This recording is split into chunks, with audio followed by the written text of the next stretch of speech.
창세기 37장 29절에서 36절. 르우벤이 돌아와 구덩이에 이르러 본즉 거기 요셉이 없는지라.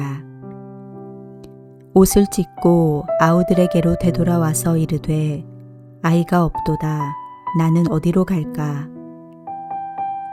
그들이 요셉의 옷을 가져다가 숫 염소를 죽여 그 옷을 피에 적시고 그의 채색 옷을 보내어 그의 아버지에게로 가지고 가서 이르기를 우리가 이것을 발견하였으니 아버지의 아들의 옷인가 보소서 하매 아버지가 그것을 알아보고 이르되 내 아들의 옷이라. 악한 짐승이 그를 잡아먹었도다.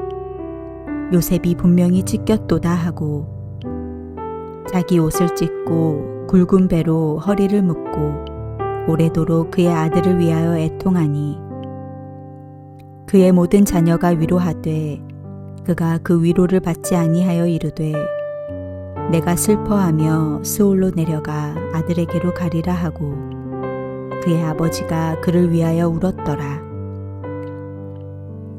그 미디안 사람들은 그를 애굽에서 바로의 신하 친위 대장 보디발에게 팔았더라.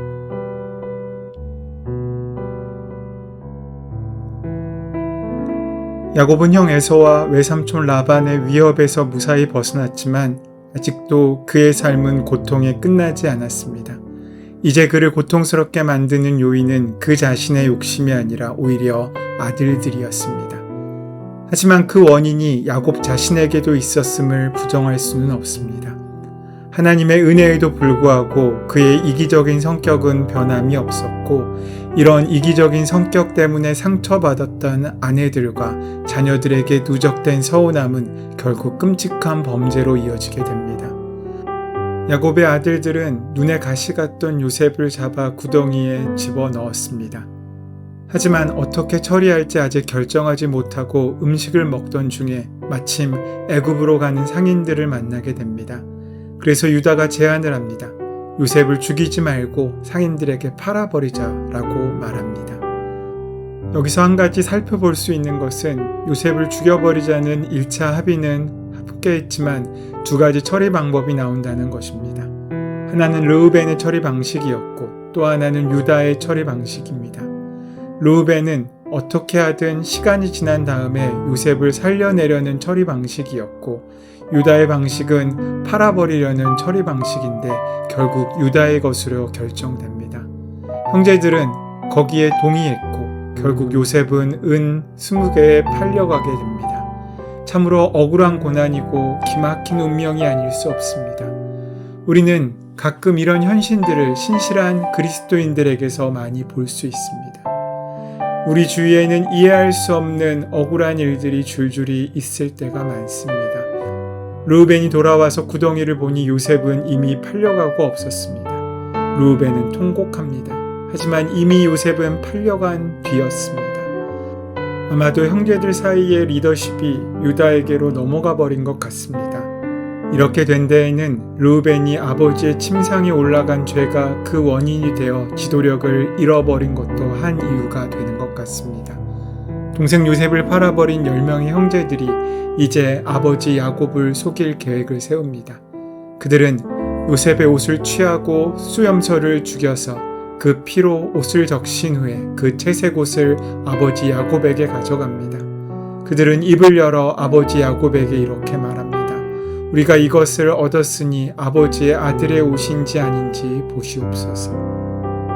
야곱은 그가 아버지 이삭을 속일 때 짐승의 털로 속였는데 자신은 지금 짐승의 피에 속고 있습니다. 야곱 자신은 어머니와 둘이서 아버지를 속였는데 이제는 10명의 자식들이 한 통속이 되어 자기를 속이고 있는 것입니다. 야곱은 이 일로 슬픔에 지쳐버립니다. 그는 자기 옷을 찢고 굵은 배로 허리를 묶고 요셉을 위해 애통해합니다. 요셉이 죽었다는 말을 듣고 베옷을 입고 울 수밖에 없었던 야곱. 그는 조상 대대로 이어져 오던 하나님의 약속이 그를 통해 이어지기를 원했는지도 모르겠습니다. 11절 말씀에 요셉의 꿈을 야곱은 그 마음에 두었다라고 말씀하고 있는 것처럼 야곱은 요셉을 자신의 후계자로 여기고 있었던 것 같습니다. 그래서 야곱의 이 고통은 견디기가 더 쉽지 않았을 것입니다. 그 후에 요셉의 운명은 어떻게 되었을까요? 36절 말씀을 보시면 미디안 사람이 애굽에서 바로의 신하 시위대장인 보디발에게 요셉을 팔았더라라고 말씀하고 있습니다. 하나님을 거부하면 운명이고 하나님이 함께 하시면 섭리입니다. 세상 사람들이 볼 때는 팔자소간입니다.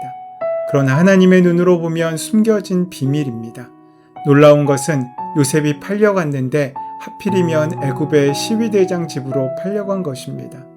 여기서 우리가 배워야 할 것이 있습니다. 알 수 없는 운명의 고난이 나를 집어삼킬 때 그 고난 속에 나타난 하나님의 손, 하나님의 섭리를 볼 수 있어야 합니다. 알 수 없는 고난은 너무나 큽니다. 하나님의 움직임은 너무나 작습니다. 그런데 비밀은 거기에 있습니다. 아무리 작아도 하나님의 손이 움직이는 것을 보고 있으면 무섭던 고난과 사건이 이해되기 시작합니다. 이것이 비밀입니다. 요셉은 그렇게 어려움 끝에 애굽에 팔려가는 인생이 되었습니다. 우리가 생각하기에 그의 인생은 끝난 것 같은 인생입니다. 비극으로 끝날 수밖에 없는 운명을 타고난 것처럼 보입니다. 하지만 하나님의 은혜로 말미암아 그의 인생은 이제 새롭게 시작됩니다. 하나님의 영광의 은혜에 이르기 위해 그는 이제부터 훈련되고 연단되어지는 과정 가운데 놓여진 것입니다. 어떤 사람에겐 끝나는 상황이 누군가에겐 시작되는 상황으로 바꾸어 버리게 되는 것입니다. 하지만 그 대가는 너무나 큽니다. 겨우 17세의 나이에 가족 최대의 갈등으로 인한 피해자가 되어버린 요셉은 이제 10수년간의 긴 고난의 터널에 진입하게 된 것입니다. 그 의미를 해석하기 어려운 엄청난 고난이 요셉에게 있는데 그 중에 몇 가지 사건이 하나님의 뜻을 따라 그때그때 일어나고 있다는 것입니다. 이것이 하나님의 섭리입니다. 여러분, 우리가 바라봐야 할 것은 고난이 아닙니다. 고난 속에서 하나님께서 어떻게 움직이시고 어떤 은혜를 주시며 하나님이 어떻게 섭리하시는지에 관심을 가져야 합니다. 이것이 은혜의 서곡이고 시작입니다. 그 꿈이 있다면, 그 바라봄이 있다면 우리는 죽지 않습니다. 망하지 않습니다. 걱정하지 마십시오. 요셉을 향한 하나님의 계획은 요셉의 나이 30세의 애굽의 총리 대신이 되는 것이었습니다. 그렇기 때문에 왕의 시위대장인 보디발의 집으로 보내진 것입니다. 은 20개에 팔린 요셉은 은 30개에 팔린 예수님과 비슷합니다. 요셉은 다른 사람도 아니고 형제들에게 팔렸으며 예수님도 동족에게 고난을 받으셨습니다. 요셉이 끌려간 이유는 그의 죄 때문이 아니었습니다.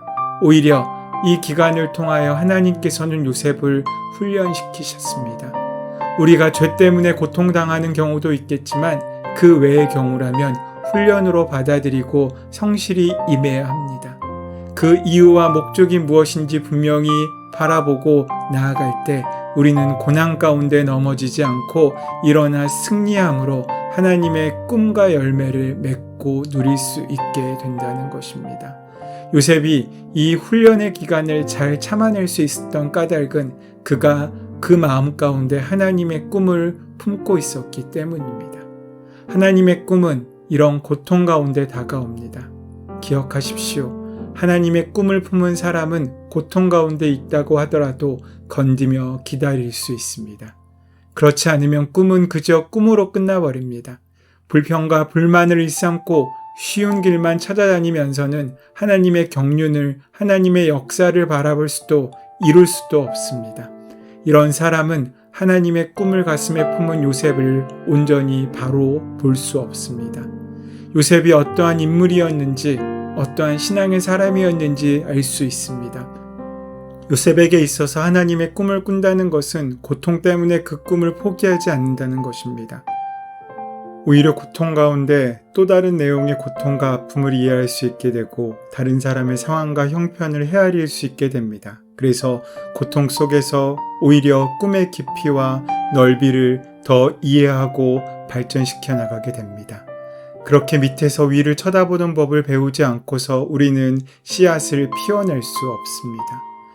이제 우리는 이 요셉의 생애에 하나님께서 어떻게 간섭하여 주셔서 그를 만지시고 보호하시고 위로하시고 격려하심으로 그를 영광스럽게 바꾸시는지를 볼 수 있게 될 것입니다. 그 하나님께서 오늘 우리를 바꾸고 싶어 하십니다. 결코 우리를 좌절시키거나 절망시키지 않고 우리의 부족함과 연약함을 다 들어주셔서 새롭게 하신 위대한 하나님은 우리를 하나님의 영광의 자리에 들어 사용하시기 원하십니다. 바로 오늘 그 하나님의 손길을 통하여 어제보다 오늘이, 오늘보다 내일이 더 하나님의 영광에 가까워진 하루하루의 모습으로 발전해 나가는 우리가 되기를 소원하고 축원합니다. 신실하신 통치자이신 하나님, 주님의 손길이 우리의 눈에 보이지 않는 상황 속에서도 믿음으로 주님을 따르는 그 길은 포기하지 않도록 우리와 동행하시고 믿음 주시고 함께하여 주시옵소서. 우리 주 예수 그리스도의 이름으로 기도드립니다. 아멘. 이제 주신 말씀을 가슴속으로 묵상함으로 이 말씀이 오늘 하루 우리에게 사라지는 말씀이 아니라 현실이 되고 실상이 되는 귀한 말씀으로 이어질 수 있도록 함께 기도함으로 힘을 얻는 시간 갖도록 하겠습니다. 함께 기도합니다.